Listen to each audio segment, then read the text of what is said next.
네, 강의 시작하면서 첫 번째 이미지를 한번 보겠습니다. 제가 준비한 이미지가 있는데요. 어쨌든 우리는 소선지서, 소예언서라고 하는 12권의 책을 함께 볼 거고요. 이 소예언서가, 소선지서가 성경 안에서 어느 위치에 있는지부터 한번 살펴보려고 합니다. 성경을 원래 가지고 있었던, 이 구약 성경을 히브리 성경을 원래 가지고 있었던 히브리인들의 성경의 맥락 안에서 예언서는 율법서와 그 토라와 율법서 모세 오경의 말씀과 예언서 그리고 문서들, 그러니까 성문서로 이렇게 나누어져 있고요. 그 안에 소예언서가 있습니다. 예언서라는 파트 안에 소예언서가 있어요. 근데 이 예언서 안에서도 두 부분으로 좀 나눠볼 수 있는데요. 전기 예언서와 후기 예언서로 나눌 수 있습니다. 전기 예언서는 기독교 전통 안에서는 흔히 역사서라고 불리는 부분들이 보통 이 전기 예언서에 포함이 되어 있습니다. 여호수아, 사사기, 사무엘, 열왕기 이 부분이 이제 전기 예언서에 포함이 되어 있고요. 그리고 히브리인들은 이 부분을 예언서라고 생각했던 거죠. 그리고 후기 예언서에 보시면 이사야, 예레미야, 에스겔 그리고 오늘 저희가 함께 나눌 소예언서, 소선지서 12권이 이곳에 포함이 되어 있습니다. 이 전기 예언서와 우리가 흔히 역사서라고 부르는 이 전기 예언서와 우리가 기독교 전통 안에서 예언서라고 부르고 선지서라고 부르는 그 책들 안에서는 차이점이 좀 발견되는데요. 첫 번째 차이점은 뭐냐면 전기 예언서는 보통 이야기 형식으로 이야기를 풀어가고 내용을 풀어가고요. 그리고 그 안에 예언들이 이제 그 안에서 이제 조금씩 삽입되어서 등장하는 반면에 후기 예언서, 저희가 예언서로 보고 있는 이 부분들은 대체로 이야기체로 그것을 전개하기보다는, 주제를 전개하기보다는 예언들을 그냥 모아놓은 수집물입니다. 그래서 제가 느끼기에 왜 예언서가 더 이해하기 좀 어려울까라고 생각해 봤을 때 역사서 부분에 나와 있는 예언들보다는 이야기나 그 내용을 파악할 수 있는 그 흐름들을 잡아내기가 조금 어렵기 때문에, 그런 내용들이 없기 때문에 우리가 예언서를 이해하는데 조금 더 어려운 건 아닐까, 이해하는데 조금 더 이제 난해한 것은 아닌가라는 생각이 들게 되었고요. 그래서 저희가 소선지서나 혹은 대선지서, 이 선지서의 글들을 볼 때에는 이게 시간 순으로, 연대 순으로 혹은 이야기 순서대로 이제 맥락에 따라서, 흐름에 따라서 이 이야기들을 모아놓은 게 아니라 그 선지자가 선포한 말씀들을 그저 수집하는 데 집중한 문서이기 때문에 이해하는 데는 조금 더 이제 사전 작업이 조금 더 필요하다고 이야기할 수 있는 것이죠. 두 번째로 이 예언서의 글들은 먼저는 예언자들이 구두로 선포하고 말로 선포한 것을 그 이후에 기록해서 수집한 것입니다. 그래서 제가 말씀드렸던 것처럼 왜 선지서는 이해하기 어려울까? 왜 예언서는 이해하기 어려울까? 말로 선포된 것들을 수집해서 기록하고 수집해서 이것을 그냥 모아놓았기 때문에 이걸 이해하려면 조금 더 충분한 사전 작업이 필요하다는 것이죠. 그리고 전기 예언서, 이제 역사서라고 부르는 부분과 저희가 선지서, 예언서로 알고 있는 후기 예언서가 차이가 나는 부분은 뭐냐면, 역사서의 글들은 선지자들이 예언을 선포할 때 왕이나 특정 인물들에게 선포한 경우가 많습니다. 후기 예언서, 선지자의 글들은, 예언서의 글들은 이스라엘 백성 전체를 대상으로 한 글들입니다. 어떤 민족 공동체 전체를 향하여서 한 그 대상이 조금씩 차이가 있다는 거죠. 그래서 이 선포 대상의 차이가 좀 있는 것 같고요. 그래서 왕이라는 개인이나 혹은 어떤 책임자, 집단에 주는 그런 말씀들에서 이 선지서의 말씀들, 예언서의 말씀들은 이스라엘 백성 혹은 유다 민족 전체를 향하고 있는 말씀이라는 것. 그런 차이가 좀 있다는 것을 생각해 보시면 될 것 같습니다. 그러면 기독교 전통 안에서는 예언서는 어디에 위치해 있냐면, 이 소예언서는 가장 마지막 부분에 위치해 있죠.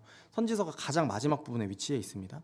역사서라고 불리는 이 모세 오경이 과거에 선포되었던 이스라엘 민족의 역사와 그리고 율법들을 모아놓은 글들이고, 그리고 그 중간에 시가서가 포함이 되어 있어서 그 노래들을 통해서 일상의 어떤 예배와 일상의 찬양, 일상에 대한 관찰과 또 묵상을 중심으로 그런 글들을 모아놓았다면, 예언자의 글들은 과거에 선포되었던 그 글들이, 그 예언들이, 그 율법들이 오늘날 현재 우리 삶에 어떤 영향을 미치고 있는지 그것을 이스라엘 민족들의 역사 가운데에서 선포하고 적용한 글들이라고 볼 수 있는 것이죠. 그래서 과거에 선포되었던 그 율법을 지키지 못하는 현재 이스라엘 민족들에게 선포되는 회개의 메시지, 심판의 메시지가 포함되어 있다는 것입니다.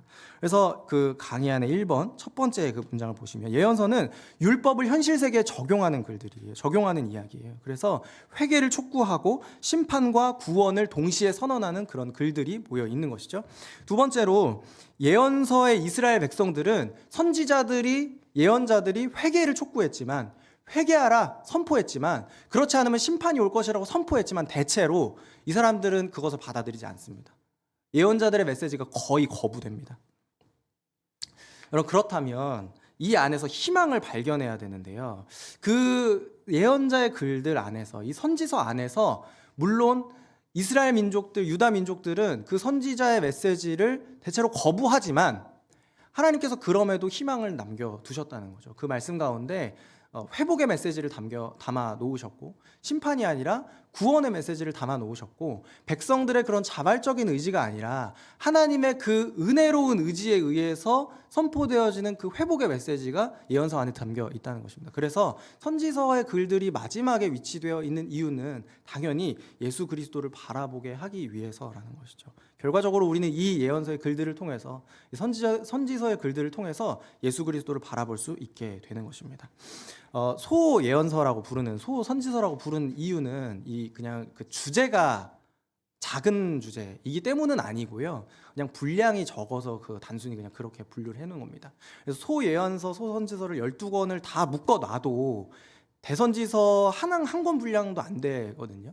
그러니까 그 이사야, 예레미야, 에스겔 그 한 권 분량도 안 될 정도로 분량이 작기 때문에 그냥 소선지서라고 부르는 것입니다. 두 번째 이미지를 보셔서요. 예언자들의 활동 시기를 한번 확인하실 텐데요. 화면에 잘 보이시는지 모르겠지만 강의 안에도 들어 있습니다. 첫 번째로 보시면 남북 왕국이 분열된 것이 주전 922년으로 확인할 수 있습니다. 그리고 아모스가 활동했던 시기가 760년 어간이라고 보거든요. 호세아는 조금 더 활동 기간이 깁니다. 755년부터 대략 755년부터 715년 북왕국 이스라엘이 멸망한 그 이후까지로 보고 있는데요. 왜냐하면 이제 아모스와 호세아는 이스라엘에서 활동하던 선지자였어요. 북왕국 이스라엘에서 활동하던 선지자였지만 그러니까 호세아서 첫 번째 히스기야까지 연대를 보고 있거든요. 그러니까 히스기야까지 활동했던 선지자로 호세아를 소개하고 있는데 히스기야 왕이 통치를 시작한 것이 716년으로 보고 있어요. 그러니까 그 어간까지 어느 정도까지는 이제 활동을 했다는 것을 볼 수 있는 것이죠. 그래서 히스기야가 이제 단독으로 유다를 통치할 때 북왕국은 멸망했는데 어떻게 호세아가 저렇게까지 긴 기간 동안 활동을 할 수 있었냐를 생각해 보면 아마도 북왕국에서 활동하던 그 호세아가 멸망한 이후에 북이스라엘 멸망한 이후에 남유다로 내려와서 그 이야기들을 계속해서 그 자기가 선포했던 그 메시지와 그리고 그것을 지키지 못했던 그 이스라엘이 최후에 어떤 최후를 맞이했는지 그런 내용들을 중심으로 좀 활동을 하지 않았을까 추측할 수 있을 것 같습니다. 네. 그리고 722년에 북이스라엘이 멸망하게 되고요. 건너뛰어서 587년에 남유다가 멸망하게 되고요. 제가 말라기 하려고 지금 빨리빨리 넘어가는 거예요. 538년에는 포로들이 귀환합니다. 바벨론 통치기 때 포로로 끌려갔던 그 유다 민족들이 이제 페르시아라는 나라가 그 지역의 패권을 장악하게 되자 포로가 귀환하게 되는 것이죠. 그리고 515년에는 제2성전이 봉헌됩니다. 다시 성전을 재건하는 그런 역사가 있죠. 그 이후에 말라기 선지자는 430년쯤에 활동했을 거라고 추측을 합니다. 그 연대 구분을 더 이제 늘려서 한 460년대부터 400년대 정도까지 넓게 보기도 하는데요. 대략 그 중간 어디쯤이라고 생각하면 편하실 것 같습니다. 예언자들이 누구인지를 살펴보려고 하는데요.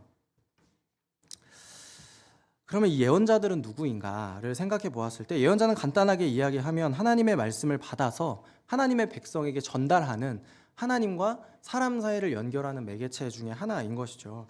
그래서 우리가 이 선지자들의 어떤 모델과 선지자의 어떤 그 흐름이 어디서부터 출발했는지를 좀 살펴보려면 그 시작과 그 기원은 모세에게 있다고 할 수 있습니다. 모세로부터 시작된 이 선지자의 모델이 이후에 선지자들이 활동하던 그 시기까지 내려온다고 생각할 수 있는 것이죠.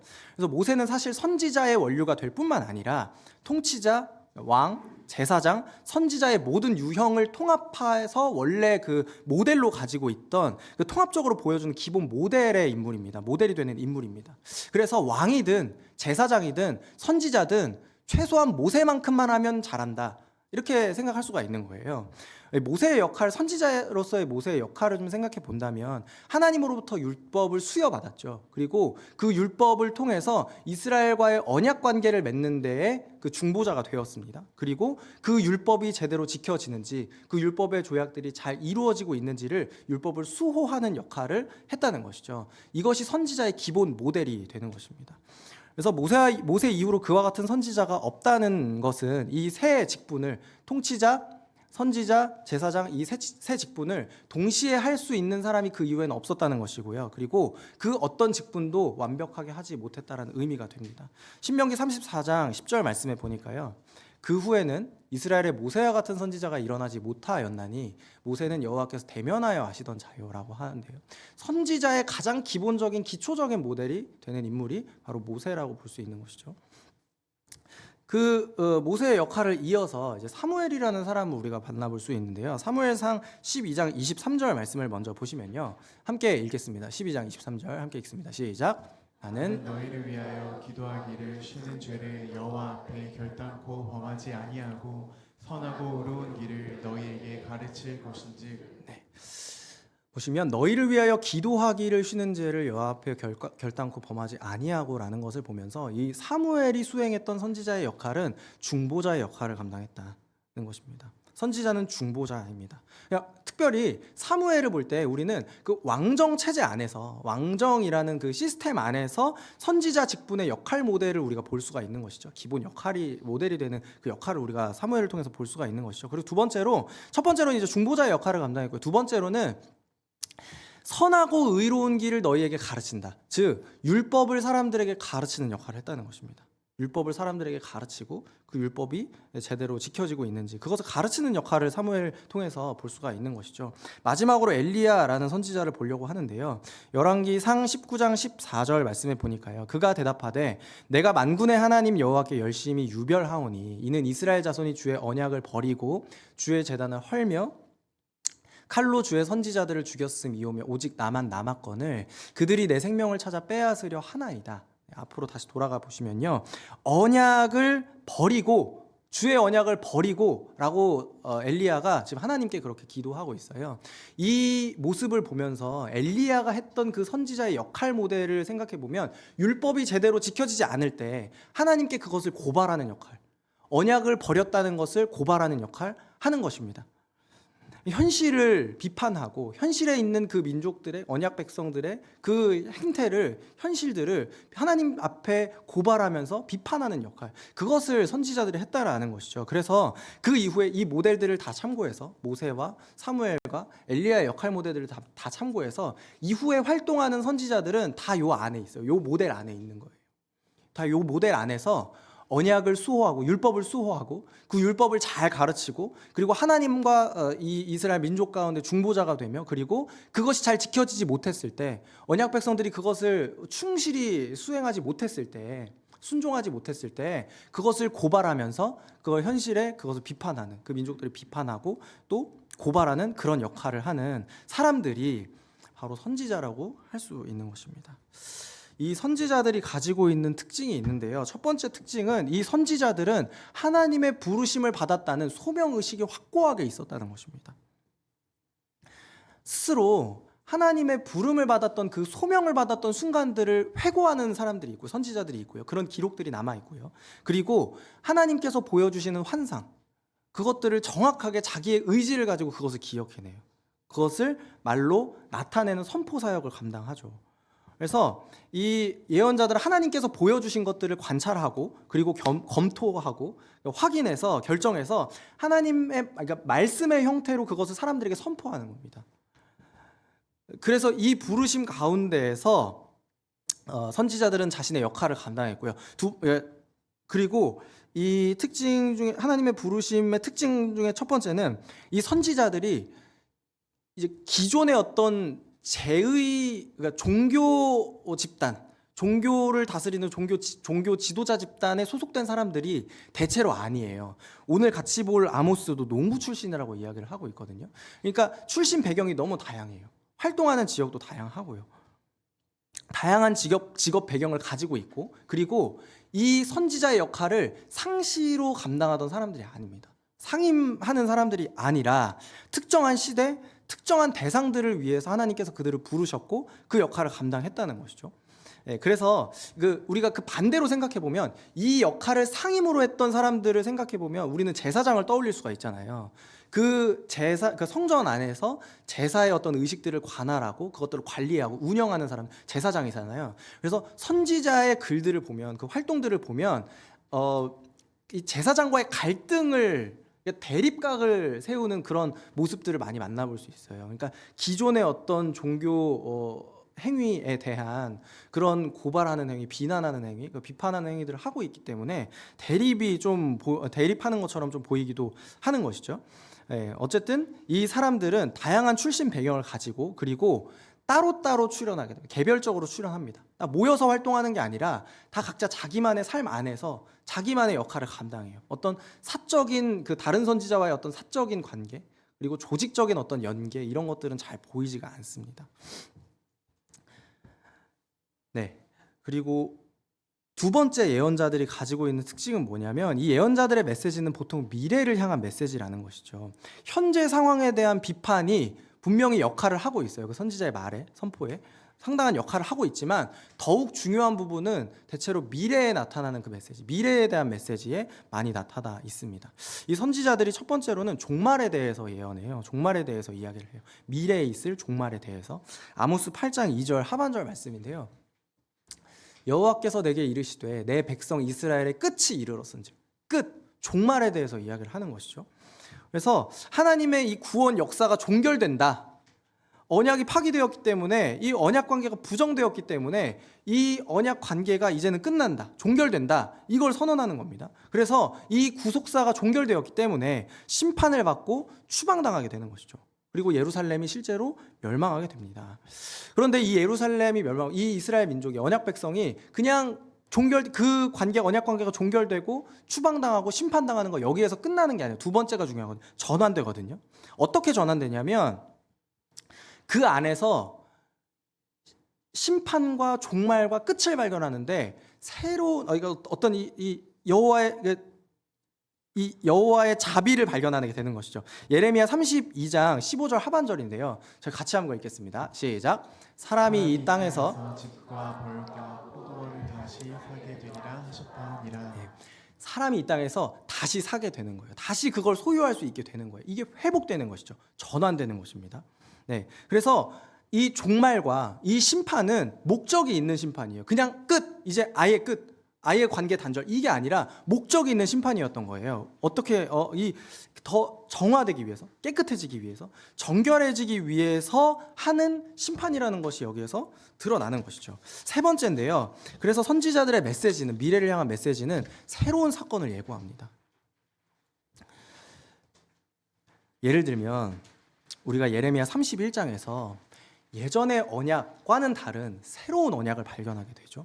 에스겔에서도 마찬가지입니다. 특별히 오늘 저희가 함께 살펴본 호세아 말씀에서도 그 새로운 사건, 이 새로운 언약 관계를 하나님께서 예고하시는데요.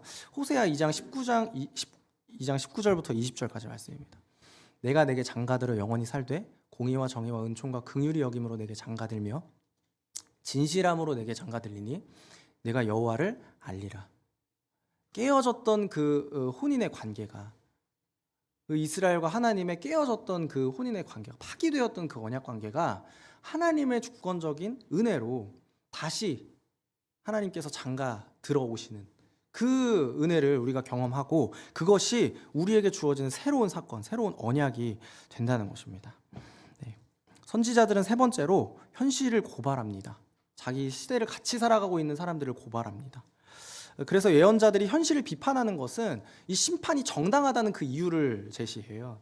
그래서 이 하나님의 구속 역사와 구원 역사와 그리고 하나님의 구원을 이스라엘이 거절했기 때문에, 그것을 거부했기 때문에 이 심판이 주어질 것이고, 그리고 그런 근데 사실 이게 회개랑은 달라요. 회개라 이거랑은 조금 달라요. 왜냐하면 그 회개를 해라 이런 거는 사실 기대가 있잖아요. 회개할 것을 기대하잖아요. 선지자들은 회개를 기대하지 않아요. 왜냐하면 그만큼 이 이스라엘 백성들이 그 민족들이 부패하고 타락하고 얼마나 하나님께로부터 벗어났는지 이게 너무나 심각해서 사실은 그 메시지를 잘 살펴보면 선지자들은 회개를 기대하진 않아요. 회개에 대한 얘기를 하지만 기대하진 않아요. 근데 사실 그렇다고 끝나는 건 아니거든요.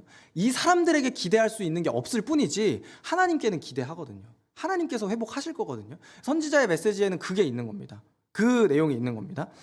이 회개를 통해서 이 상황이 변화될 것을 기대한다기보다는 오히려 그 백성들 자체로는 기대할 수 없기 때문에 도리어 하나님께서 주도적으로 행하실 회복과 하나님께서 주권적으로 행하실 그 구원의 일들을 다시금 바라보게 하는 것이죠. 마지막으로요, 선지자들은 고난을 받아요. 부르심 때문에 고난을 받습니다. 그 소명의 일들을 감당하다가, 그 부르심의 일들을 감당하다가 이 선지자들이 고난을 받게 됩니다. 근데 이 고난을 받으면서 우리는 이 여러 가지 케이스를 만나게 되죠. 여러 가지 상황들을 만나게 되죠.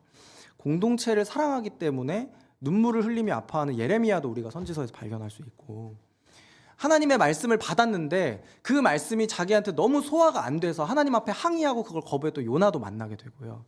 그리고 현실의 부조리함을 바라보고 하나님 이게 옳은 일입니까? 라고 따져 물었던 하박국도 발견할 수 있고요. 결혼이라는 자기의 가장 소중한 일상을 내어드렸던 호세아도 발견할 수 있는 거예요. 선지자들은 말씀 받았다는 이유로 고난을 받아요. 하나님의 부르심을 받았다는 이유로 고난을 받아요. 근데 사실 저와 여러분이 오늘 살아가는 그 일상도 저는 똑같다고 생각합니다. 하나님의 말씀을 받은 저와 여러분이 똑같이 고난 받을 거예요. 힘들 겁니다. 그 말씀대로 살아가다가 정말 어려울 거예요. 그 말씀이 소화가 안 돼서 받아들일 수가 없어서 거부할 때도 있을 거고요. 정말 억지로 꾸역꾸역 하나님이 밀고 나가셔서 그걸 어쩔 수 없이 해야 되는 그런 일들도 있을 겁니다. 그런데 우리가 그냥 고난받는다는 것 때문에 이게 아파하고 슬퍼할 게 아닌 게요. 예언자들이 받는 고난은 누가 받는 고난이냐면 그 사람이 받는 고난이 아니라 하나님의 말씀이 받는 고난이라고 보거든요. 그러니까 여러분들이 고난받는 것 같지만, 저와 여러분이 고난받는 것 같지만 그 안에는, 그 이면에는 하나님께서 고난받으세요. 하나님께서 고난받으세요. 그럼 그 고난을 극복하시고 그 고난을 이겨낼 힘이 있으신, 그 상황을 반전시키실 수 있으신 그 하나님이 고난을 받으신다면 얼마나 더 잘 회복하실 수 있으시겠어요? 얼마나 더 온전하게 그것을 치유해 주실 수 있으시겠어요? 그러니까 이 선지자들의 고난을 보면서 나도 이 현실에서 이렇게 고난받는데, 나도 이 현실에서 이렇게 힘들 수 있는데, 그런데 이 선지자들의 말을 응답하시고 이루시고 그들의 그 고난받았던 그것들을 온전케 하시고 회복하시는 그 하나님을 바라보시는 그 믿음이 저와 여러분에게 더해지셨으면 좋겠습니다. 그래서 조금 선지자들이 어떤 사람들인지 이 전체적인 내용들을 같이 한번 보았고요. 이 선지서의 전체적인 내용들을 같이 보았고요. 오늘 호세아, 아모스 그리고 말라기 3권을 좀 개관을 하려고 하는데요. 첫 번째로 호세아와 아모스의 시대를 같이 보려고 합니다. 아까 연대표에 보셨던 것처럼 순서는 호세아, 요엘, 아모스 이렇게 되어 있는데요. 사실 활동한 기간으로 따지면 아모스가 가장 우선되거든요. 가장 먼저거든요. 그래서 이 아모스와 호세아의 시대를 같이 우리가 살펴보면서 도대체 왜 이런 말씀을 선포할 수밖에 없었는가? 도대체 뭘 봤길래, 그 현실에서 뭘 봤길래 이런 부분들이 비난받을 만한 일들인가 라는 것을 우리가 한번 보려고 하는 거거든요. 첫 번째로 아모스의 시대는 이 호세아와 아모스 둘 다 북왕국 이스라엘에서 활동하던 선지자라고 말씀을 드렸잖아요. 이 활동 당시에 가장 메인이 되는, 가장 중심이 되는 통치자는 북왕국의 여로보암 2세라는 왕입니다. 여로보암 2세라는 왕이 통치하던 기간이었거든요. 이때에는 비교적 그 주변에서 나름대로 힘이 있어서 그 지역을 장악하고 있던 이집트라는 나라 혹은 아수르라는 나라가 크게 힘을 발휘하지는 못하던 때예요. 영향력이 크게 없었던 때거든요. 그러니까 여로보암 2세는 그 틈을 타서 뭔가 자기만의 어떤 정치를 할 수 있는 상황이 된 거죠. 자기만의 어떤 일들을 펼칠 수 있고, 그리고 그 강하지 않은 약한 그 영향력을 바탕으로 뭔가 나라를 조금 부강하게 만들 수 있는, 좀 굳게 세워갈 수 있는 그런 기틀을 마련할 수 있었던 그런 환경이 되는 인물이었다는 것입니다. 이때 이 이스라엘의 영토가 가장 전성기를 구가했던 솔로몬 시대 수준으로 회복되었다고 성경이 그렇게 기록을 합니다. 그리고 이 여로보암 2세 때에 사람들이 이 이스라엘 민족들은 경제적인 풍요를 경험합니다. 육로와 해상 무역을 통해서요, 부를 축적할 수 있는 기회가 있었는데요. 이 기회는 남유다보다 이스라엘이 훨씬 더 많았어요.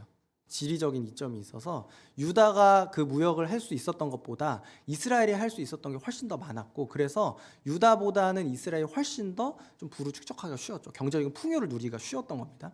그리고 이 성경에서도 나와 있는 표현인데요. 사치스러운 여름 별장과 겨울 별장이 별장이 있었다고 해요. 그리고 그 별장을 수입품인 상아로 장식을 했다고 합니다. 상아를 이제 상아라는 이 사치품이 있었는데 이 아이보리가 상아라고 하더라고요. 아이보리 색깔, 뭔가 깔끔하고 고급스러운 흰색 그 사치품이잖아요. 가공하기가 좋아서 공예 재료로 쓰기가 좋다고 하는데요. 이때 이스라엘의 그 상아가 넘쳐났던 거죠. 수입품인 상아가 있었던 것이죠. 장식품으로 사용되는 것이죠. 경제적인 풍요도 있었고 정치적으로도 굉장히 안정된 시기가 바로 아모스가 활동하던 그 여로보암 2세의 시기였다는 것입니다. 근데 어쨌든 문제점은 있습니다. 이 시대의 문제점은 뭐냐면 사회적인 불의와 도덕적인 타락인데요. 경제적으로 풍요로웠는데 그 풍요로움이 일부 권력층에만 집중되었다는 그런 문제가 있습니다. 그래서 약자들이 보호를 받을 수가 없는 구조였고요. 그리고 사법 시스템이 좀 타락해서 부패해서 권력층과 부유층이 자기 물질로 사법권을 매수하는 그런 일들도 비일비재했다고 합니다. 약자들이 보호받지 못하던 그런 시대였죠. 근데 이게 물질적으로 풍요롭다 보니까 종교적인 관습이 매우 화려했다고 합니다. 종교적인 관습이 매우 화려하고 잘 정돈되어 있고 그 제사 재물이 넘쳐나는 그런 시기를 살았던 사람들이 바로 여로보암 2세 때 사람들인 것이죠. 그런데 그 이후에 여로보암 2세가 통치하고 그 말기쯤에 이제 위기가 이제 찾아오게 되는 것입니다. 북이스라엘 정치의 격변이 있고 북이스라엘 위기를 맞게 되는 것인데요. 아모스 1장 1절에 보면요, 그 지진이 있었다고 이야기를 해요. 지진이 있을 거를 예고를 하거든요. 지진이 있었다라는 걸 우리가 알 수 있어요. 근데 그 지진 이후에 사회가 급격하게 위기를 맞습니다. 그 지진이 너무 큰 영향이어서 그 큰 결과를 낳아서 그 지진 이후에 급격한 사회적인 위기가 찾아왔고요. 그리고 정치적으로도 마찬가지였는데 여로보암 2세의 죽음 이후에 이스라엘이 멸망하기까지 약 30년 동안 6명의 왕이 출현했는데요. 4명이 쿠데타로 반란으로 목숨을 잃었습니다. 스가랴를 보시면 6개월 만에 살해를 당하고요. 왕으로 등극한 지 6개월 만에 살해를 당하고, 살룸이라는 왕은 등극한 지 한 달 만에 살해를 당합니다. 므나헴이라는 왕이 또 있는데요. 이 왕은 잘 통치하지 못하고 아수르한테 이게 조공을 바쳐서 그 권력을 유지하는 사람이었거든요. 이 므나헴이라는 사람의 아들이었던 부가히야라는 왕이 있는데요. 이 왕도 2년 만에 자기 군대 장관이었던 베가라는 사람에게 암살을 당합니다. 베가라는 사람은 먼저는 이제 아수르에 딱 붙어서 아수르의 어떤 권력을 힘입어서 왕으로 등극한 사람이었는데요. 그 이후에 아수르에게 그러니까 반아수르 정책을 펼치고, 그 이후 반아수르 정책을 펼치고, 그리고 아수르에게 제압을 당합니다. 아수르에게 제압을 당해서 이제 왕으로 끌어내려오게 되는 것이죠. 이스라엘의 마지막 왕이 호세아라는 왕인데요. 왕인 호세와 선지자인 호세와는 다른 사람입니다. 왕이었던 호세아가 있는데요. 아수르의 도움으로 왕이 먼저는 됐지만 조공을 많이 바쳐야 되니까 그게 부담스러워서 마지막에는 반란을 일으키고 결국 아수르에게 멸망을 당하게 됩니다. 이때가 이제 호세아가 사역했던 시대라고 볼 수 있는 것이죠. 아모스가 사역했던 시대와 그리고 그 이후에 호세아가 일했던 그 시대의 배경을 함께 보았습니다. 이때 내부로는 정치적으로 불안정했고요. 그리고 아수르는 세력을 확장했는데요. 아수르는 이집트까지 자기 영토를 넓히고 싶어 했어요. 그래서 계속해서 침략을 하거든요. 계속해서 그 이집트까지 나아가기 위해서 그 길목에 있던 그 주변 나라들을 계속해서 침략합니다. 어쨌든 이 북이스라엘의 위기를 겪는 이 상황에서 아모스와 호세아라는 사람이 활동을 했다라는 것을 보시면서 먼저 호세아를 살펴보겠습니다.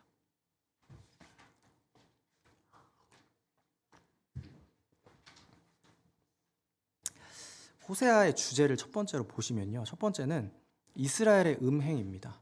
이스라엘의 음행을 먼저 이 호세아는 지적하고 있는데요.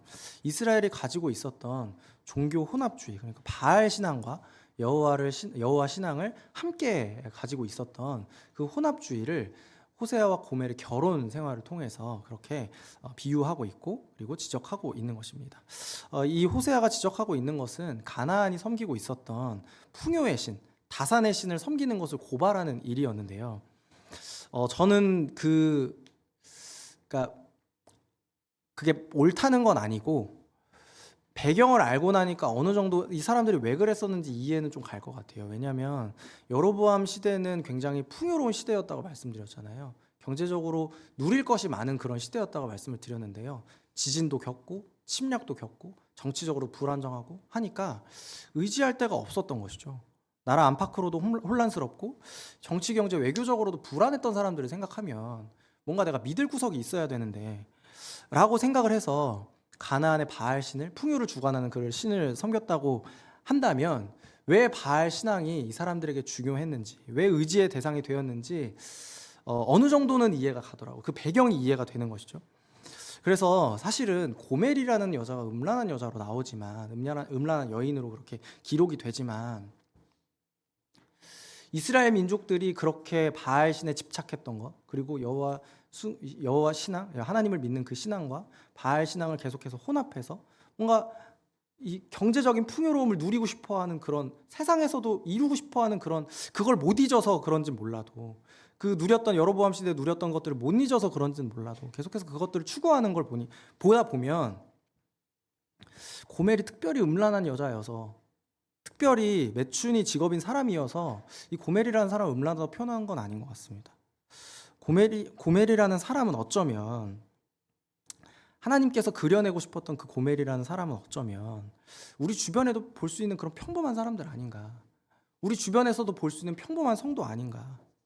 하나님만으로는 좀처럼 만족하지 못하는 나. 친한 사람들끼리 모였을 때 여전히 과거의 모습을 버리지 못하고 있는 나. 친인척들, 친한 사람들끼리 모이면 땅값 얘기하고 건물 얘기하고 적금 주식 이야기에 열을 올리면서 신앙 얘기로는 조금도 할 것이 없는 나. 아이들 신앙 걱정보다 학원 걱정, 성적 걱정하면서 전전긍긍하는 어떤 성도님. 하나님 사랑한다고 말하면서도 여전히 그 세상에서 미련을 못 버리고 있는 그런 평범한 사람들은 아니었을까. 그런 사람이 고멜이 아니었을까라는 것을 생각해 보게 됩니다. 이 이스라엘의 음행에도 불구하고 이 호세아서에서 발견할 수 있는 건 여호와 하나님의 그 무한하신 사랑인데요. 호세아의 그 자신을 배신한 그 아내, 그 여인을 되찾아야 하는 그 호세아의 모습을 보면서 우리는 그 물론 심판을 보지만 하나님께서 이스라엘 백성들을 심판하시는 그 심판을 볼 수 있지만 그럼에도 그 율법적인 어떤 그 언약 관계에서의 그 심판을 넘어서는 하나님의 어떤 강력한 그런 사랑을 우리가 경험할 수 있는 것이죠. 그래서 그 심판을 통한 정결과 깨끗해진 그 이후에 하나님께서 우리를 다시 받아주신다, 회복시키신다. 그 민족들을 다시 그 새로운 언약 관계로 초대하신다라는 것을 우리가 볼 수 있습니다. 세 개의 주제를 볼 수가 있는 것이고요. 이 회복에 대한 소망을 우리는 호세아 2장 19절부터 20절에서도 또한 다시 볼 수 있는 것입니다. 내게 장가들 것이다. 내가 장가들어서 영원히 살 것이다. 그래서 그렇게 되면 그날이 되면 네가 나를 진정으로 알게 될 것이다. 하나님을 아는 지식을 갖게 될 것이다. 이렇게 하나님께서 우리에게 약속해 주시고 계십니다. 이 호세아서의 구조를 보시기 전에 4장 1절 말씀을 저희 같이 한번 읽겠습니다. 호세아서 4장 1절 말씀 같이 읽습니다. 이스라엘 자손들아 여호와의 말씀을 들으라. 여호와께서 이 땅에 논쟁하시나니 이 땅에는 진실도 없고 인애도 없고 하나님을 아는 지식도 없고 진실도 없고 인애도 없고 하나님을 아는 지식도 없다 이렇게 말씀합니다. 넘어가셔서요 구조를 한번 보시면요. 첫 번째 1장부터 3장까지 말씀 안에서는 호세아와 선지자 호세아와 그 음란한 여인이었던 고멜과의 결혼 관계를 통해서 하나님께서 그 이스라엘 백성들의 음란한 예배를 지적하시는 그런 모습을 볼 수가 있는데요. 첫 번째로 이제 이스라엘이라는 아들이 등장을 합니다. 이스라엘이라는 아들을 출산합니다. 우리는 이 이스라엘을 보면서 그 안에 진실이 없는 신앙, 진실이 없는 그런 예배를 볼 수가 있는 것입니다. 왜냐하면 이 이스라엘이라는 자리가 어떤 배경을 가지고 있냐면 예후라는 열왕기하에서 만날 수 있었던 예후라는 왕이 있었죠. 이 왕이 반란을 하고 그 기존에 있었던 통치자들을 다 학살하는 그런 사건이 열왕기하 9장 9장과 10장에 이제 기록이 되어 있는데요. 그러면서 이 예후가 뭐라고 이야기를 하냐면 10장 16절에요. 이렇게 이야기를 합니다. 이르되 나와 함께 가서 여호와를 위한 나의 열심을 보라. 네, 이렇게 이야기를 합니다. 여호와를 위한 나의 열심을 보라. 그런데 실상 들여다보면 예후가 하나님의 부름을 받고 아합 가문과 그 아합 가문의 바알 숭배를 다 제거하기는 제거해요. 그런데 여전히 그 여로보암으로부터 내려오던 금송아지 숭배, 우상 숭배 이거는 없애지 못하거든요. 그러니까 하나님을 떠나게 한 그 우상을 실질적으로는 제거하지 못했는데 나는 열심히 있어서 이 행위를 했다라고 하는 거예요. 그 행위가 진실되게 증명되지 않은 것이죠. 진실한 행위로 증명이 되지 않은 것입니다. 그 진실하지 않은 행위를 이스라엘이라는 사람을 통해서, 이스라엘이라는 이 이름을 통해서 하나님께서 지적하고 계시는 것입니다. 두 번째 딸인데요. 첫 번째 딸이죠. 두 번째 자녀이고 첫 번째 딸이죠. 로루하마라는 자녀인데요. 이 이름을 보면서 긍휼히 여기지 않는다, 인애가 없다, 가족의 사랑이 없다, 언약적인 사랑이 드러나지 않는다라는 것을 하나님께서 그렇게 말씀하시면서 이스라엘이 나에게 그렇게 하지 않았으니 나도 그렇게 한다, 나도 그렇게 심판한다 라는 것을 드러내시는 겁니다. 마지막으로는 내 백성이 아니다 라는 뜻으로 로암미라는 이름인데요. 이것을 보면 하나님을 아는 지식이 없다는 것을 우리 지적합니다. 4장 1절에 보시면 진실되지 않고 인애가 없고 하나님을 아는 지식도 없다, 이렇게 하나님께서 지적하세요. 이 땅에 진실도 없고 인애도 없고 하나님을 아는 지식도 없다. 그런데 하나님께서 이 심판의 예언과 회복의 약속을 담고 있는 4장부터 14장의 말씀까지 보시면 계속해서 그것을 지적하시고 회복하시고 약속하세요. 하나님을 아는 지식이 없다는 것, 그리고 가족의 사랑이 없음을 지적하시면서, 그리고 마지막으로는 진실이 없는 그 이스라엘 백성들을 지적하시면서 그렇게 이제 폭로를 하시는 겁니다.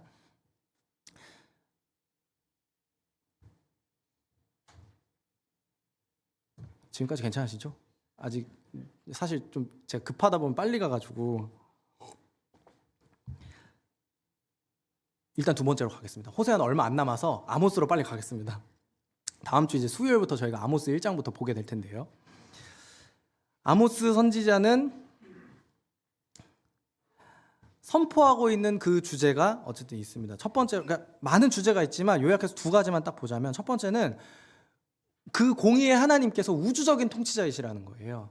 그 아모스의 글을 보면, 아모스서를 보면 그 첫 번째 되게 독특한 글이 있어요. 뭐냐면 북이스라엘에서 활동한 선지자인데 그 주변에 있는 이방 나라들부터 지적해요. 이방 나라들의 그 어떤 죄악부터 시작해요. 거기서부터 시작하거든요.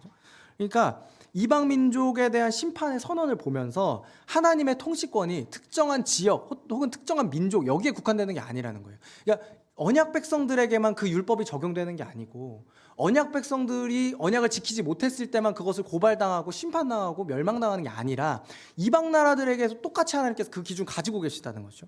하나님의 공의가 왜곡되는 곳에서는 교회이든 아니든 그 바깥의 세상이든 어디가 됐든 간에 하나님께서 그 왜곡된 공의를 바로 잡으시는 분이라는 것을 이 아모스 첫 번째 그 글들을 보면서 1장부터 2장까지 보시면서 우리가 확인을 할 수 있는 것입니다.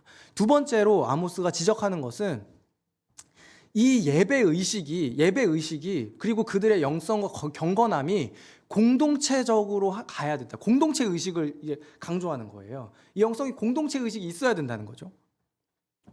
그래서 하나님께서, 아모스가 지적하는 것은 하나님께서 원하시는 것은 희생제물이 아니라고 말하거든요. 곡식으로 드리는 제물이 아니라고 이야기를 해요. 예배 많이 드리는 거 그거 별로 중요하지 않다는 거예요. 뭐가 중요하냐면 예배 드리는 것보다도 매일의 삶에서 하나님의 공의와 그 정의가 너를 통해서, 나의 백성을 통해서 실현되는 거, 하나님께서 그걸 기대하시는 거거든요. 근데 아까도 말씀드렸던 것처럼 아모스가 활동하던 시대가 여로보암 2세라고 말씀드렸잖아요. 경제적으로는 부유하고 사치품도 누리고 무역도 활발하고 경제적으로 안정됐어요. 사람들 별장 가지고 있어요. 막 이렇게 뭔가 풍요로운데, 그래서 예배는 너무 화려하고 너무 잘 정돈되어 있는데 그 삶에서는 약자들을 학대하는 모습이 있는 거예요. 가난한 자를 압제하는 그런 모습이 그 사회 안에서 여전히 있는 거예요. 예배가 화려하면 뭐합니까? 재물이 잘 드려지면 뭐예요? 좋은 재물로 하나님께 드리면 뭐하냐고요. 그러니까 그 안에서 하나님의 뜻대로 그 율법이 말하는 그 가치관대로 살아가지 못하는 이스라엘 백성들을 지적하는 거예요. 그게 뭐냐면, 예배를 잘 드리면, 예배로 하나님을 만나면, 예배로 하나님의 임재를 경험하는 일이 생기면 여러분들이 제 형제가 되고 제 자매가 되고 제 가족이 되는 거죠. 이게 공동체잖아요. 예배에서 경험한 그 하나님, 예배에서 하나님께서 나를 만나주시는 그 묶어주신 그 연합됨, 그게 우리를 묶어주잖아요. 우리를 연합시켜주잖아요. 그러니까 아모스는 이 공동체 의식과 이 연대 의식, 가난한 자, 약자들을 바라보면서 가질 수 있는 이 일상생활에서의 공동체 의식을 강조하는 거예요. 그러니까 사실 아모스의 삶도 그렇거든요. 아모스는 북이스라엘에서 활동했지만 성경을 보시면 유다 출신이에요. 유다 출신의 아모스가 소명을 받고 북왕국 이스라엘로 올라간 겁니다. 이게 공동체 의식이죠. 나라가 나누어져 있어도 말씀 받고 그걸 선포할 수 있는 거, 그렇게 회복의 메시지를 전하는 거, 이게 공동체 의식이죠. 아모스가 그걸 했잖아요. 아모스는 말씀을 통해서, 그래서 여기 나와 있는 것처럼 오직 정의를 물같이, 공의를 마르지 않는 강같이, 이게 예배의 어떤 그 화려함과 정돈됨, 그런 횟수나 뭐 이런 것들도 물론 중요하지만 우리 일상에서 그 하나님의 그 어떤 하나님의 그 통치를, 그 율법을 실현하는 거, 그 하나님의 정의로우심, 공의로우심이 우리의 삶을 통해서 이 땅에 실현되는 거, 하나님께서는 그걸 지금 강조하고 계시는 거예요. 아모스는 그걸 강조하고 있는 겁니다. 구조를 보시면요, 구조를 보시면 첫 번째는 제가 말씀드렸던 것처럼 민족들에 대한 심판의 글들이 기록이 되어 있습니다. 보시면 아람과 블레셋과 두로, 이 민족들은 이방 민족이에요. 이스라엘 민족들 입장에서는 아예 그냥 다른 민족들이에요. 그리고 에돔과 암몬, 이 모압 족속들은 사실은 올라가자면 이스라엘 민족들과 친인척 관계에 있는 사람들입니다. 에돔 족속은 그 야곱의 형제인 에서가 이제 조상이죠. 에서의 후손들이 에돔 족속이라고 이야기를 하죠. 그리고 암몬과 모압은 그 아브라함의 조카였던 롯의 후손들입니다. 그러니까 이 이방 민족부터 시작해서 친족들의 주변에 있는 그 이스라엘 가까이에 있는 친족들, 그리고 그 형제된 유다 민족들에 대한 죄를 고발하고, 그리고 마지막에는 이스라엘을 겨냥하고 있는 겁니다. 네, 그래서 이 이스라엘이 행했던 그 인신매매, 가난한 자에 대한 압제, 성적인 타락, 경제적인 착취, 이런 것들을 아모스는 지금 지적을 하고 있는 겁니다. 어떤 그 강자가 약자를 억압하는 그런 행위들. 그래서 강자가 그 약자에게 하나님의 정의와 공의를 실현하지 못한 그런 사회적인 고발을 하고 있는 선지자가 아모스 선지자라는 것이죠. 그리고 두 번째로 보시면 북이스라엘에 대한 심판 선언이 3장 1절부터 6장 14절까지 기록이 되어 있습니다. 심판을 알리는 5가지 환상이 또한 이제 기록이 되어 있는데요. 첫 번째는 메뚜기 환상이에요. 이 메뚜기가 이 수확을 거둘 때, 두 번째 이제 수확을 거둘 때, 이 두 번째 수확은 백성들의 몫이었거든요. 첫 번째 수확하는 것은 이제 왕에게 바치는 거, 왕에게 바치는 거. 두 번째 수확한 것은 백성들의 몫이었는데, 메뚜기는 언제 이제 오냐면 두 번째 때, 이 환상 안에서 두 번째 때 임해요. 그러면 백성들이 다치잖아요. 백성들이 손해를 보잖아요. 백성들에게 들이닥치는 재앙이잖아요. 이미 다 바치고 우리 거 이제 하려고 하니까, 우리 거 수확하려고 하니까 당하니까. 그래서 아모스가 여기서 중재해요. 하나님께 중재합니다. 아모스 7장 2절에 보니까요, 메뚜기가 땅의 풀을 다 먹은지라 내가 이르되 주 여호와여 청하건대 사하소서, 야곱이 미약하오니 어떻게 서리이까, 이렇게 이야기를 해요. 두 번째 환상에서도 불환상이거든요. 이건 뭐냐면 불환상, 찌는 듯한 더위예요. 여름에 엄청 더웠잖아요. 막 찌는 듯한 더위가 생기면 어떻게 되죠? 작물이 안 자라죠. 수확할 게 없죠. 이것 또한 누구냐면 고위층을 대상으로 한 재앙이 아니라 이 피지배층, 그 농민층, 이제 그런 사람들, 연약한 백성이 심판의 대상이 돼요. 다시금 아모스가 하나님께 중보 기도를 드립니다. 이에 내가 이르되 주 여호와여 청하건대 그치소서, 야곱이 미약하오니 어떻게 서리이까. 미약하오니 어떻게 서리이까. 이렇게 계속해서 아모스는 이걸 중재해요. 그때 이 첫 번째와 두 번째 환상을 보고서 아모스가 중보기도 할 때 심판이 유예됩니다. 정지되는 것을 볼 수가 있어요. 그런데 그 이후의 환상들, 세 번째 환상부터 이제 다섯 번째 환상까지 더 강한 하나님의 심판 의지를 볼 수가 있습니다. 세 번째는 다림줄 환상인데요. 이 다림줄은 측량하는 추예요. 이렇게 내려서 측량하는 추인데 사실은 무기에 가깝습니다. 이렇게 던지는 무기. 그러니까 그 무기로 치는 것처럼 하나님께서 심판하신다. 이걸 이야기를 하는 거거든요. 그 심판이 확실하고 그리고 그 중간에 네 번째 환상이 나오기 전에 아모스 선지자가 제사장이었던 아마샤라는 사람과 갈등을 벌이는 것을 볼 수 있어요. 그 중간에 제사장은 그런 선지자의 이야기를 이제 당연히 이제 갈등을 겪는다고 말씀을 드렸잖아요. 당연히 그게 사실이 아닐 거라고 이제 기대를 해요. 그렇지만 그 환상이 그 심판하시겠다는 그 의지가 하나님의 의지가 더 강력하다는 것을 이 제사장 아마샤와의 갈등 대화를 통해서 우리가 볼 수가 있는 거고, 네 번째 환상은 여름 실과 환상입니다. 여름 실과. 이 실과라는 히브리어 단어가 카이츠라는 단어인데요. 종말이라는 단어는 캐츠라고 합니다. 카이츠 캐츠.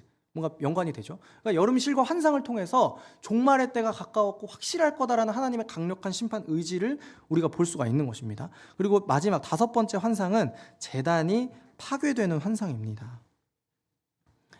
그래서 제단이 파괴된 이후에 그리고 마지막으로는 이스라엘이 회복될 것이라 회복의 메시지를 전하고 아모스는 이제 마무리가 됩니다. 마지막으로요, 저희가 말라기를 함께 볼게요. 말라기는 구약에서 마지막 책이고 맨 마지막 책이고 배경도 훨씬 더 멀어서 배경 설명을 조금 다시 한번 해봐야 될 것 같은데요. 이 말라기 선지자가 활동했던 그 당시에는 이미 포로 귀환은 다 끝났고 포로 귀환은 끝났고 그리고 이제 이 성전이 재건된 그 이후에 시대를 살고 있는 것이거든요. 성전이 재건된 이후고 페르시아의 총독이 그 나라를 그 지역을 다스리고 있을 때의 일들을 이제 기록을 하고 있는 것입니다. 보시면 어쨌든 시간이 많이 흘러요. 성전 재건된 게 연대표를 참고해 보시면 성전이 재건된 게 기원전 515년이고 아모스가 활동했던 당시는 한 430년대로 보면 그 사이에 어느 정도 그러니까 한 80년 정도 70년 80년 정도의 차이가 있는 것이죠. 시간이 많이 흘러요. 그러면서 이 유다 민족들에게는 뭐가 생기냐면 타협이 생기고 실망이 생겨요. 성전은 재건돼서 그 당시에 희망을 발견했었는데 그게 시간이 지나고 여전히 우리가 이 정도밖에 안 돼요. 요 모양 요 꼴이 우리나라가 요거밖에 안 되니까 우리 민족이 요거밖에 안 되니까 사실은 실망하거든요. 그러면서 이스라엘 민족들이 어떤 모습을 보이냐면 두 번째 이제 특징을 보시면요. 말라기의 글들을 보면 그러니까 유다 민족들이 계속해서 반박이라고 써놨는데 말대꾸를 해요. 하나님께 말대꾸를 해요. 말라기 1장 2절 상반절 말씀인데요. 그 세번역 성경으로 함께 보겠습니다. 같이 한번 읽을까요? 시작. 나는 너희를 사랑한다. 나 주가 말한다. 그러나 너희는 주님께서 우리를 사랑하신다는 증거가 어디에 있습니까? 하고 묻는다. 네. 이게 유다 민족들의 그 마음 상태가 지금 이런 거예요. 나 너희를 사랑하고 있어. 증거를 대봐라. 하나님께 이렇게 이야기를 하는 거죠. 말대꾸를 하는 거죠. 그러니까 뭔가 계속 이 말대꾸가 계속 보여요. 지금 구조를 먼저 보시면요. 그 말대꾸, 그 반박들로 6개의 어떤 구조가 나와요. 하나님 정말 이스라엘 사랑하십니까? 그거 맞습니까? 하나님 우리가 언제 제단을 더럽혔습니까? 하나님 무엇 때문에 제물을 받지 않으십니까? 정의의 하나님이라고 하셨는데 그 하나님 도대체 어디 계시는 겁니까? 우리가 무엇을 훔쳤습니까? 하나님의 것 무엇을 우리가 훔쳤습니까? 우리가 무슨 말로 주를 대적하였습니까? 라는 그런 계속된 반박을 하고 그 반박에 대한 하나님의 말씀, 그 논쟁들이 이제 말라기서에서는 채워져 있는 것입니다. 네, 그래서 이 언약 백성의 반박과 이 말대꾸를 보면 그리고 그 안에 있는 내용들을 보면 우리는 두 번째 특징을 발견할 수 있는데요. 이 말라기 시대의 유다 민족들이 가지고 있었던 이러지도 저러지도 않는 뜨뜻미지근한 냉소적인 신앙생활을 볼 수가 있는 것입니다. 성전이 재건되고 80년, 100년이 지났는데 하나님의 복과 언약 백성의 지위가 회복될 거라는 말씀을 이미 들었는데 그 영광이 회복될 거라는 말씀을 이미 들었는데 시간이 80년, 100년, 오랜 시간이 지나 버린 것이죠. 이때 당시 예루살렘의 상황은 경제적으로는 궁핍했고 가뭄이 들었고 먹을 것이 없었고 전염병이 창궐한 게 현실이었어요. 이때 유다의 영토를 확인해 보면, 이 사람들이 살고 있던 유다의 영토를 확인해 보면 제주도보다는 조금 작고 인천 크기보다는 조금 더 크거든요. 되게 작아요. 사실 나라 개념으로 따지면 되게 작아요. 근데 인구는 별로 안 되지, 영토는 얼마 안 되지, 현실에 실망하는 겁니다. 그리고 현실에 타협하고, 그러다 보니까 신앙생활을 하는데, 예배는 드리고 성전은 찾아가는데 거기에 뜨거움이 없었던 거죠. 냉소적인 신앙이 되는 겁니다. 그렇다고 해서 노골적으로 우상을 섬기는 것도 아니에요. 전심으로 하나님을 섬길 의지도 없고, 노골적으로 불순종할 만한 힘도 없는 상태. 지금 말라기의 유다 민족들의 상태이거든요. 구조를 보시면요, 하나님과 이 유다 민족들의 백성들의, 언약 백성들의 6가지 논쟁으로 1장 1절부터 4장 3절까지 거의 끝까지 이제 채워져 있습니다. 하나님 정말 이스라엘 사랑하시나요? 우리가 무엇 때문에 우리가 언제 제단을 더럽혔어요? 하나님 우리한테 제단 더럽혔다고 말씀하시는데 우리가 언제 그랬나요? 하나님 무엇 때문에 우리가 드리는 제물들 안 받으시는 건가요? 정의로우신 하나님이라고 하시는데, 하나님 정의의 하나님 어디 계십니까? 이렇게 반문을 하는 거죠. 그러니까 이 4번 단락에서는, 이 4번째 단락에서는 뭐가 있냐면, 너희가 말로 나를 괴롭게 한다고 하나님께서 그렇게 말씀하셔요. 말라기에 그렇게 선포해요. 너희가 말로 여호와를 괴롭게 한다. 근데 우리가 언제 그렇게 괴롭게 했나요? 너 정의의 하나님 어디 있냐고 그렇게 얘기했죠. 그게 나한테 괴로운 일이야. 하나님께서 그렇게 얘기하시는 거죠. 5번째로는 11조에 대한 이스라엘의 태만, 그 하나님께 드리는 제물에 대한 이스라엘 민족들의 그 나태한 태도, 우리가 무엇을 주님께로부터 훔쳤습니까? 이런 반박을 하는 거예요. 네. 마지막으로는 이게 첫 번째 주제랑 약간 맥이 같은데요. 의인과 악인의 운명에 대해서 이 유다 민족들은 기대가 별로 없어요. 왜냐하면 80년, 100년 동안 살아오고 있는 지금 현실이 너무 볼품이 없잖아요. 기대가 없어요. 하나님 우리 정말 사랑하시나요? 사랑하는데 지금 우리는 상황이 왜 이렇죠? 그러니까 그거에 대한 기대가 없어요. 의인과 악인에 대한 운명을 가르치면서 그런 의심에 대해서 하나님은 말로 주님을 대적한다고 그렇게 지적하시고, 언약 백성들은 우리가 언제 그랬는데요? 라고 반박하는 거죠. 마지막입니다. 마지막 권고와 엘리야의 귀환이 이제 4장 4절부터 6절까지 이 말라기의 내용들을 채우고 있습니다. 그리고서 이제 신약으로 넘어가게 되는 거죠. 마무리를 하려고 하는데요. 저는 이 3권이 묶인 걸 보면서 참 잘 묶었다 생각을 했어요. 왜 갑자기 호세, 아모스 갔다가 왜 이렇게 뜬금없이 말라기로 근데 되게 잘 묶었다 생각이 들었어요. 왜냐하면 이 3권 모두가 저와 여러분의 예배를 겨냥하고 있거든요. 저와 여러분의 예배가 신앙생활을 겨냥하고 있어요. 호세아는 결혼을 통해서, 그 고멜이라는 사람의 결혼을 통해서, 고멜이 사실은 언약 백성이잖아요. 이스라엘이잖아요. 마음과 행위가 분리된 거. 몸은 저기가 있는데, 그러니까 마음은 어디 있는? 그러니까 마음도 따로 분리되어 있는, 심지어는 그런 행위가, 고멜의 행위가 사실은 이스라엘 민족들의 행위이고 하나님 앞에 배신한 그런 음란한 행위였다는 것을 우리가 깨닫게 되는 것이죠. 그런 모습이 혹시 우리에게 또 있는지 우리가 생각해 보게 되는 것입니다. 아모스를 통해서는 화려하고 잘 정돈된 예배, 그리고 수시로 드리는 그 제물, 그게 하나님을 기쁘시게 하는 예배가 아니라는 거. 오히려 그 매일의 일상의 삶에서 우리의 삶의 태도 안에, 삶의 그 실천 안에 얼마나 그 하나님의 의로우심과 공의로우심, 그게 얼마나 드러나 있고 그게 얼마나 실현되어 있는지, 하나님께서 그런 예배를 기뻐하신다고 말씀하시는 것이죠. 정의와 공의를 베푸는 삶의 예배, 특별히 나와 한 몸이 된, 공동체 된 누군가에게 베푸는 하나님의 정의와 공의, 하나님께서 그 예배를 더 기뻐하신다는 거죠.